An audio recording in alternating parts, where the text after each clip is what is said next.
Qin Shi Huang, the first emperor of Imperial China. Qin Shi Huang was born at Handan, the capital of the state of Zhao, in the year 259 BC as Ying Zheng. He is famously known as being the founder of the Qin dynasty, as well as being the first emperor of Imperial China. Until that point, each ruler had assumed the title of king. However, Ying Zheng created the title emperor, which was then carried by each imperial monarch of China for the next 2,000 years. Ying Zheng's parents were King Zhuangxiang of Qin and Lady Zhao. Upon the sudden death of his father, the young boy was elevated to the role of the leader of the Qin state, although not officially taking that role until he reached adulthood and became King Zheng of Qin. By 221 BC, China had been united under the Qin. The Qin dynasty had been declared, and he ascended to the dynasty's throne as its emperor, taking the name of Qin Shi Huang, or First Emperor.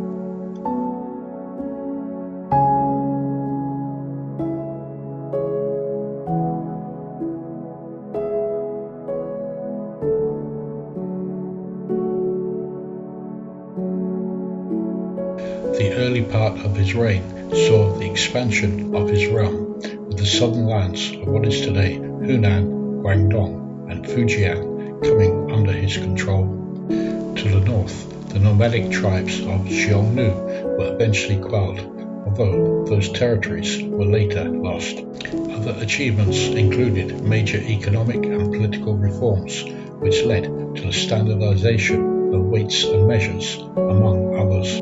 Qin Shi Huang enacted the banning and burning of many books, in addition to ordering the execution of several scholars.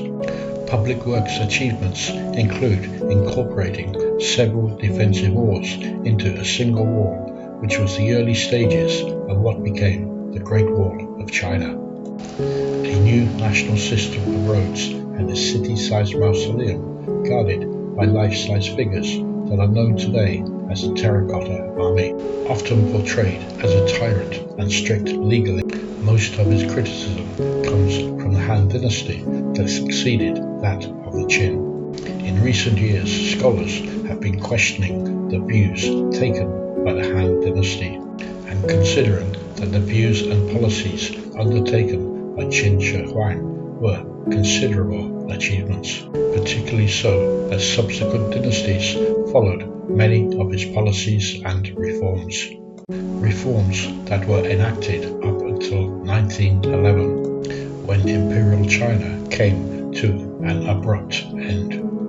Early years as King of Qin. King Zhuangxiang died in 246 BC after a short reign of just 3 years. He was succeeded by his 13-year-old son, Ying Zheng, who was also called by historians Zhao. Lu Buwei acted on behalf of the boy who would officially become king once he reached adulthood. 9 years later, in 235 BC, Zhao assumed full control, and Lu Buwei found himself banished after being involved in a scandal with Queen Dowager Zhao. Prior to his becoming fully crowned king, Zhao faced a few threats to his life. First, Zhao Chengjiao, a half-brother of Zhao Zheng, rebelled after Zheng was nominated as king, before escaping to the state of Zhao. Any of Chengjiao's remaining family and close acquaintances were executed on the orders of Zhao Zheng. There was also an attempted coup by Lao Ai. As King Zheng grew older, Lu Buwei became fearful that the boy king would discover the romantic liaison between Lu Buwei and King Zheng's mother, Lady Zhao. In an attempt to distance himself, he found a replacement to accompany the Queen Dowager, a man named Lao Ai. Lao Ai was disguised as a eunuch, and the couple had 2 sons in secret. Lao Ai was given the title Marquis and showered with riches. Lao Ai secretly planned to replace King Zheng with one of his sons, but during a dinner party he was overheard bragging about being the young king's stepfather. In 238 BC, when King Zheng was travelling to the city of Yong, the former capital, Lao Ai seized the Queen Mother's seal and mobilized an army in an attempted coup. When notified of the rebellion, King Zheng ordered the attack on Lao Ai. Hundreds of rebels were killed by the royal army. However, Lao Ai managed to escape. A bounty of 1 million copper coins was offered for the return of Lao Ai alive, 500,000 if he were dead. Any of Lao Ai's supporters were beheaded upon capture. When Lao Ai was eventually caught, he was torn apart after being attached to 5 carriages. His entire family was also executed. The 2 sons were also killed, and King Zheng's mother was placed under house arrest until she died many years later. Lu Buwei took his own life through drinking poisoned wine in 235 BC. Li Se replaced Lu Buwei as a new chancellor. 3 assassination attempts.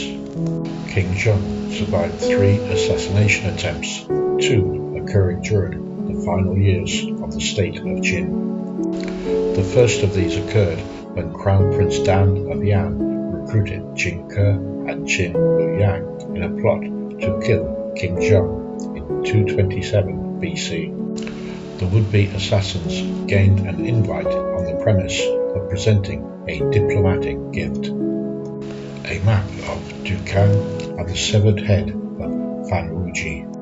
Stepping forward first with the map case, Qin Shi Huang was overcome with fear. Jin Ke then took over, ready to offer both gifts. When unrolling the map, a dagger appeared, and the king leapt to his feet to draw his sword. Courtiers were forbidden from carrying weapons in his presence. Attempting to stab the king, Jin Ke missed and received a slash on his thigh in return from the king. After a brief fight, Jin Ke surrendered, and 5 years later, the Yan state was conquered by the Qin. The second assassination attempt was conducted by Gao Jianli, a close friend of Jin Ke, who wanted to avenge the death of his friend. Gao Jianli was a famous lute player and summoned to play before the king. Once inside the palace, he was recognized as an ally of Jin Ke, and his assassination attempt was foiled before it began.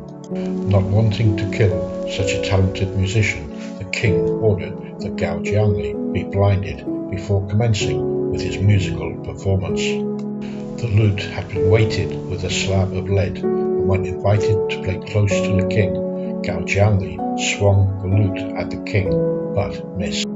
Gao Jianli was executed shortly after completing his performance. The third would-be assassin was Zhang Liang, a former aristocrat of the state of Han, who swore to get his revenge over Qin Shi Huang after the defeat of Han in 230 BC. 12 years later, in 218 BC, Zhang Liang sold everything of value he owned and hired a strongman assassin and had a heavy cone of metal constructed weighing 120 jin, which is around 97 kilograms or 160 pounds. During the emperor's third imperial tour, the 2 men hid along the route as it passed over a mountain. The muscular assassin hurled the cone at the first Emperor carriage, shattering it. However, the emperor usually travelled with 2 identical carriages to thwart such attacks, and he was travelling in the second of the 2 carriages. The assassination attempt was another failure, although both assailants were able to escape the manhunt that was launched to find them. Ascension to emperor. With all the rival states under the control of Qin, Qin Zheng decided to elevate himself above that of the Zhao kings by proclaiming himself as Shi Huangdi, or First Emperor. The title was more commonly later referred to as Qin Shi Huang. The title of Huangdi, or Emperor, would be used as the Chinese sovereign's title for the next 2 millennia. He Shebe was a famous ancient piece of jade that belonged to the Zhao state. This stone was passed on to the first emperor, who ordered that it be crafted into the imperial seal. It became known as the heirloom seal of the realm, or the heirloom seal, and was a physical symbol of the mandate of heaven. It was passed on from emperor to emperor until it was lost in the 10th century. There is quite a lengthy but fascinating story of this ancient relic.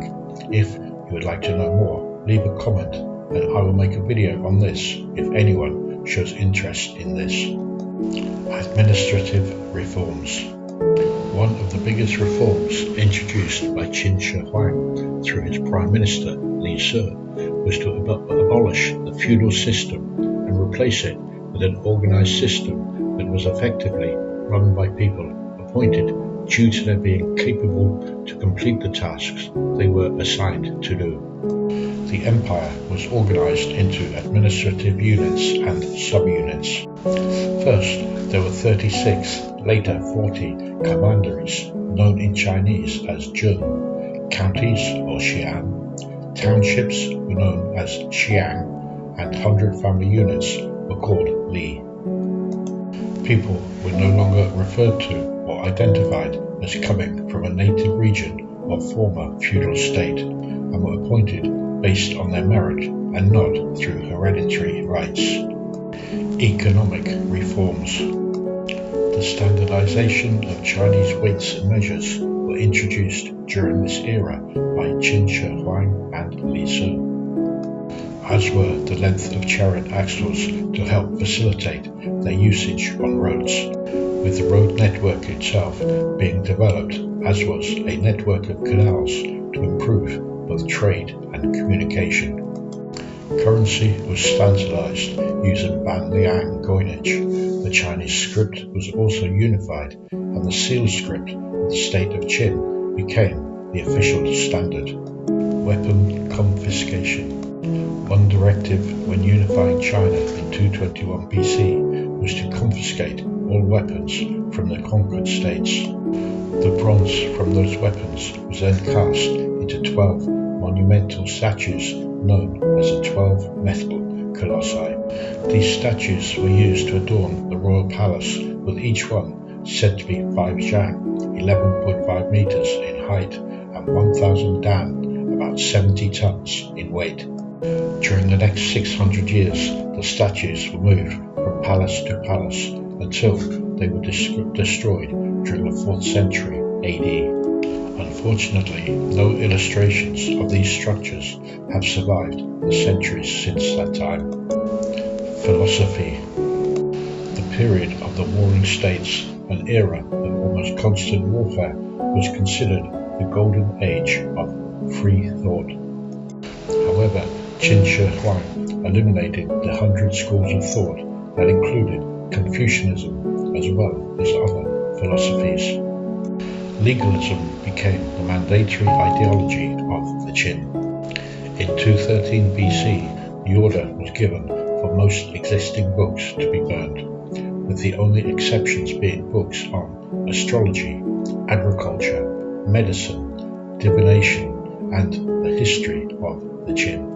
The further reformation of the writing system included the removal of any examples of obsolete scripts. Anyone found in possession of the Book of Songs or the Classic of History was to be severely punished. The following year, according to the records of the Grand Historian, written in the 2nd century AD, Qin Shi Huang ordered around 460 scholars to be buried alive for being in possession of forbidden books.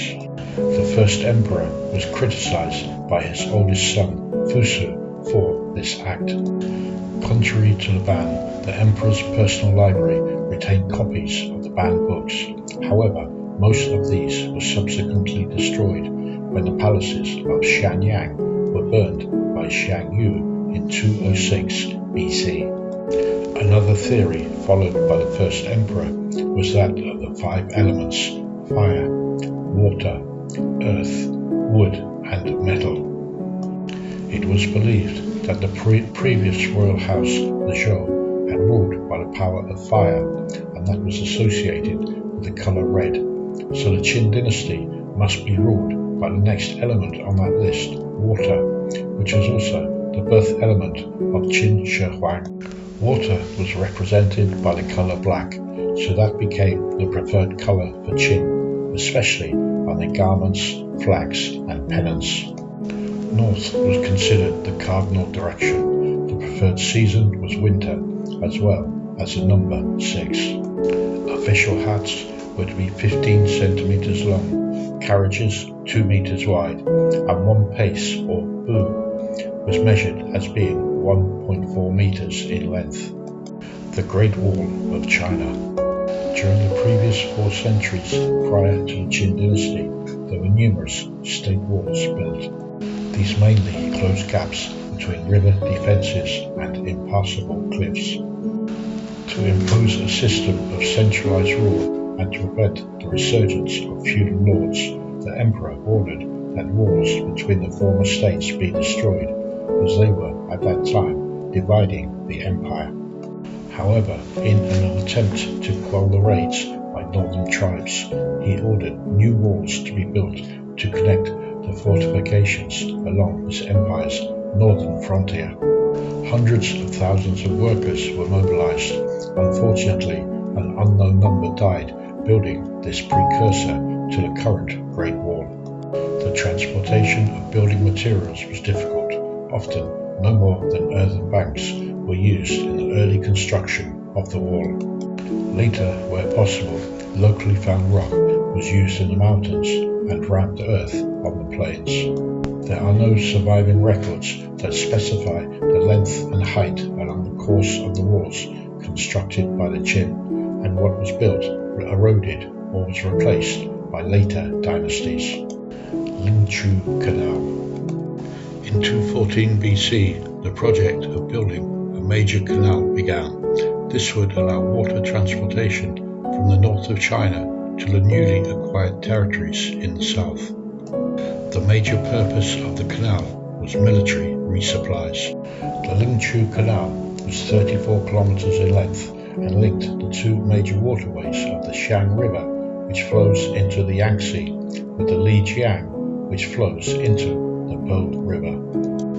The canal assisted the Qin expansion into southern China and is considered among the 3 greatest feats of ancient Chinese engineering, alongside the Great Wall and the Zhuangxiang irrigation system in Sichuan. Elixir of life. As he grew older, Qin Shi Huang grew desperate to gain the elixir of life, a fabled remedy that gives immortality. In his obsession, Qin Shi Huang fell prey to several false remedies. There are a number of stories about this obsession, including his visiting Zhufu Island on 3 occasions. He also sent a Zhufu Islander, Shufu, with ships containing hundreds of young men and women in search of a mystical place called Panglai Mountain. During this expedition, they sought out An Qi Sheng, an alleged 1,000-year-old magician who had supposedly invited Qin Shi Huang during a chance meeting during his travels to the mystical mountain. Xu Fu and the rest of the expedition were never seen again, presumably not returning for fear of the consequences having failed in their quest. Legends claim they reached Japan and preferred to remain there. Final years and death. Another interesting story relating to Qin Shi Huang concerned a meteor that was said to have landed in Danzhou in the lower reaches of the Yellow River in 211 BC.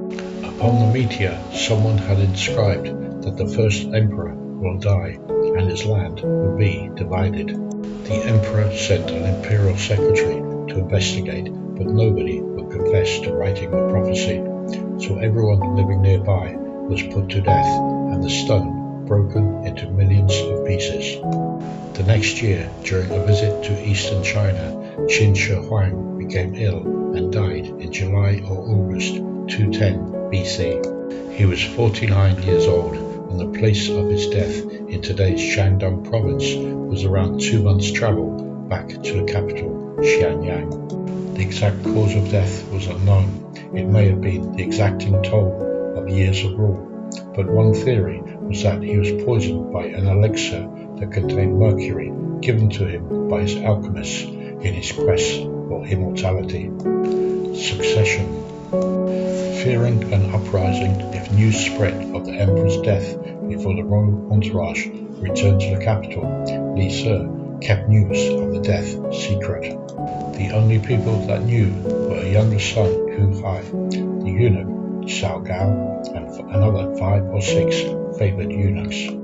On their return to Xianyang, carts of rotten fish were carried before the late emperor's wagon to help disguise the smell of the decomposing body. In a pretense that the emperor was still alive, his clothes were changed daily, he was brought food and messages were taken to and from him.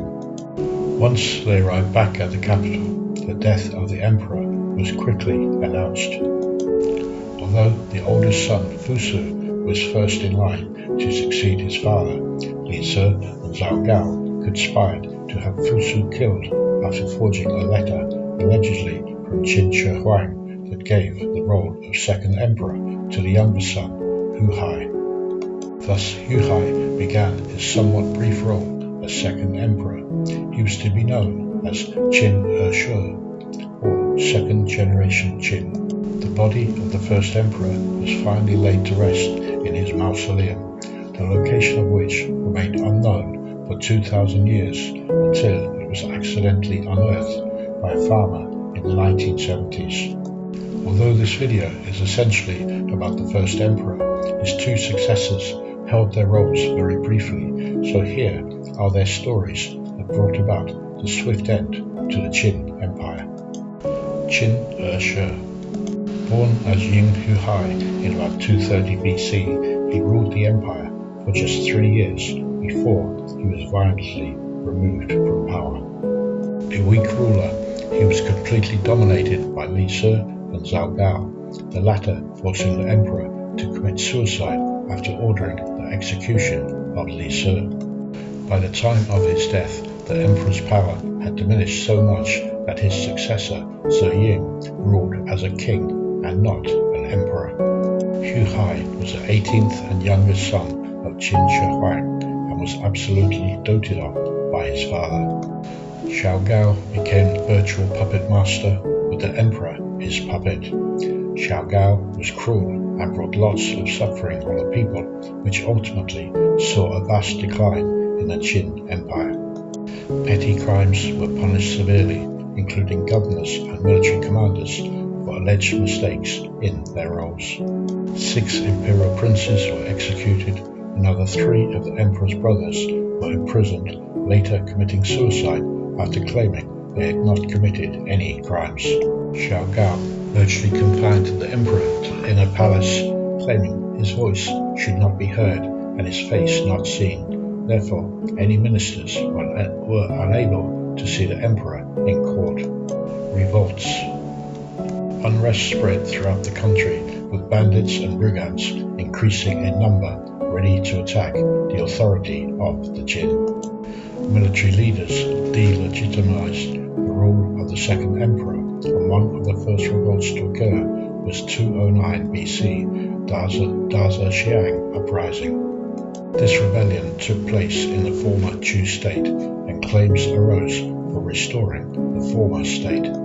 In response, Qin Shi was unable or unwilling to confront the increasing number of rebellions. He was not a capable leader like his father, and several revolts soon erupted. His short time in power was one of extreme civil unrest. All the goodwill that had worked for the first emperor was quickly forgotten. When an envoy reported on the rebellion before the royal court, the emperor was enraged and had the envoy punished.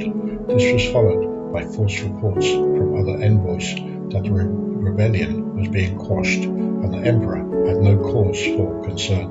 The reality was that the number of bandits was increasing.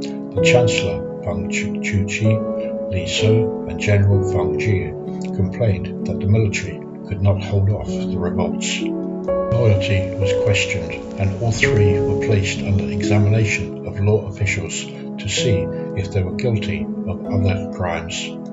Two of them took their own lives. Li Se was imprisoned and killed via the 5 pains punishment, a system of increasing levels of pain inflicted up to death dependent upon the alleged crime. Zhao continued pressuring the emperor to find those disloyal and to inflict punishment. Several ministers were executed, as were another 12 princes put to death in the marketplace of Xianyang. 10 princesses were also put to death. Final collapse of Qin. Although the Qin managed to suppress most of the rebellions, it came at a heavy cost in manpower. The Qin were heavily defeated at the Battle of Julu with the death of more than 300,000 men.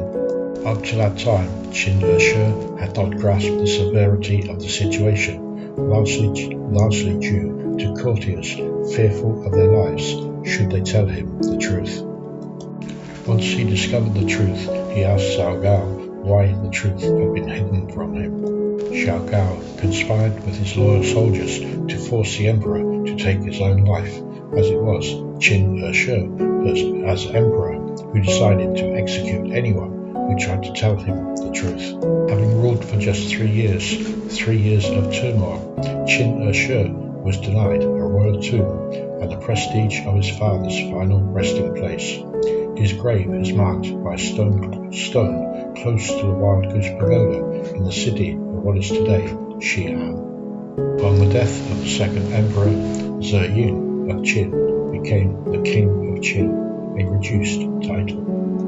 One of his first acts was to execute Zhao. He surrendered the Qin Empire in early December 207 BC, just 46 days after becoming the third ruler of the empire. He was executed shortly after his surrender, along with any remaining male members of his family. That is all for this video. If you have enjoyed watching, it has shown you a little detail of life here in China, and your subscribing to my channel would mean a lot to me. Thank you for watching. Make sure you click on the link. Till the next video, and until the next time, goodbye for now.